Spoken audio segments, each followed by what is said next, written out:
বিশ্বকাপের মঞ্চে ভারত নেই। গুরপ্রীত সিং সান্ধু, সন্দেশ ঝিঙ্গান কিংবা মনবীর সিংদের দেখা যাবে না ফুটবলের সবচেয়ে বড় আসরে। কিন্তু তবুও এবারের বিশ্বকাপে ভারতীয় ফুটবল প্রেমীদের জন্য রয়েছে বিশেষ আকর্ষণ। কারণ তিনজন ভারতীয় বংশোদ্ভূত ফুটবলার এবার বিশ্বকাপে খেলতে চলেছেন।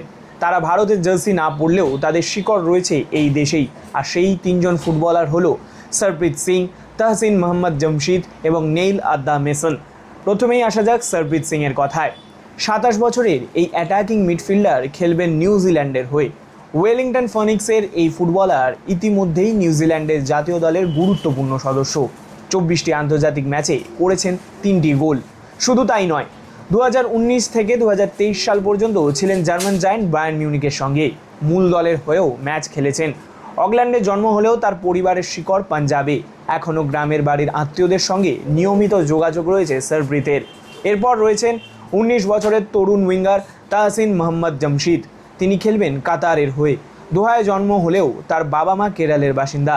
কাতারের আল দুহেল ক্লাবের এই ফুটবলার ইতিমধ্যেই জাতীয় দলের জার্সিতে অভিষেক করেছেন। বিশ্বকাপে মাঠে নামতে পারলে প্রথম মালায়ালি ফুটবলার হিসেবে বিশ্বকাপ খেলার ইতিহাস গড়বে তাহসিন।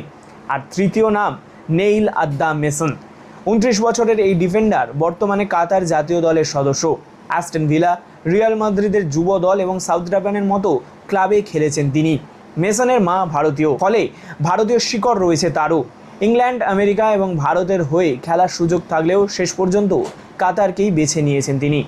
ভারত বিশ্বকাপে নেই, এটাই বাস্তব। কিন্তু সরপ্রীত, তাহসিন এবং নেইলদের সাফল্য প্রমাণ করছে ভারতীয় বংশোদ্ভূত ফুটবলাররাও বিশ্বের সর্বোচ্চ মঞ্চে নিজেদের জায়গা করে নিতে পারেন। আর সেই কারণেই এবারের বিশ্বকাপ ভারতীয় ফুটবল প্রেমীদের কাছে একটু হলেও বিশেষ।